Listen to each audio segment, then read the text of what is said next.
It's been a difficult week for President Zelenskyy. People have been out on the streets protesting about his attempt to refresh his government and get rid of some people. In particular, they've complained about his decision to try to get rid of Fedorov, the defense minister. He is a tech bro. He's brought AI to the party in terms of making procurement much better in Ukraine. He's got views on tactics. He's been extremely successful in making Ukraine more successful on the battlefield. But this week, Zelenskyy got rid of him. After a lot of toing and froing, he's been replaced now by Kamara. And Kamara is a person not entirely divorced from Fedorov in terms of approach, so it may not make that much difference. But the other thing that Zelenskyy has had a problem with is he wanted to hang on to Syrskyi. Syrskyi is his chief of the armed forces, very tough man, very old-fashioned sort of soldier. Zelenskyy trusted Syrskyi, but the public clearly didn't like him. The army doesn't seem to like him too much either. And now he has had to go because he had such a row with Fedorov, and he has been replaced now by Dupati. And Dupati is a different sort of general. He's much more like Fedorov than he is like Syrskyi.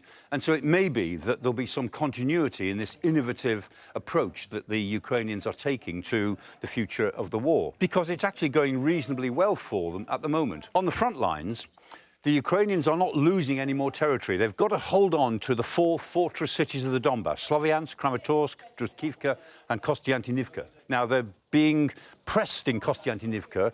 The Russians are almost surrounding the city. The Ukrainians might have to withdraw from it, but not yet.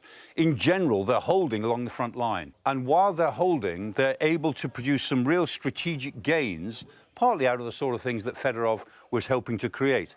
The first of the gains they've created is that they have attacked shipping, Russian shipping, in the Sea of Azov.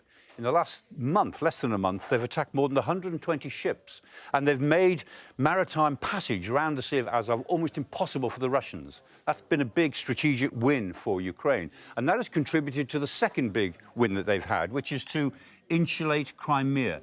Fedorov himself said he would isolate Crimea before the end of the month, and it looks as if the Ukrainians might be quite close to doing that. The third thing that they've been able to do, using their own homegrown drones and missiles, things they've produced themselves, not Western technology. They've hit St. Petersburg in the middle of the economic forum. They've hit Moscow several times in a way that really upsets the Russians. And more than that, they've hit the biggest oil refinery in Russia in Omsk. That's the biggest oil refinery in the whole country. And Omsk is actually 1,500 miles away from Ukraine. So the Ukrainians are showing that they can hit the Russians anywhere, and they can produce petrol shortages throughout the old Russian Federation itself. There's a couple of things that are really interesting about all of this. One is that the Ukrainians are at least a year ahead of the Russians in the use of drones, and they may be getting even further ahead. They've applied them more. They're using drones on all of the routes. They're taking supplies backwards and forwards. They're bringing people out of dangerous places using drones.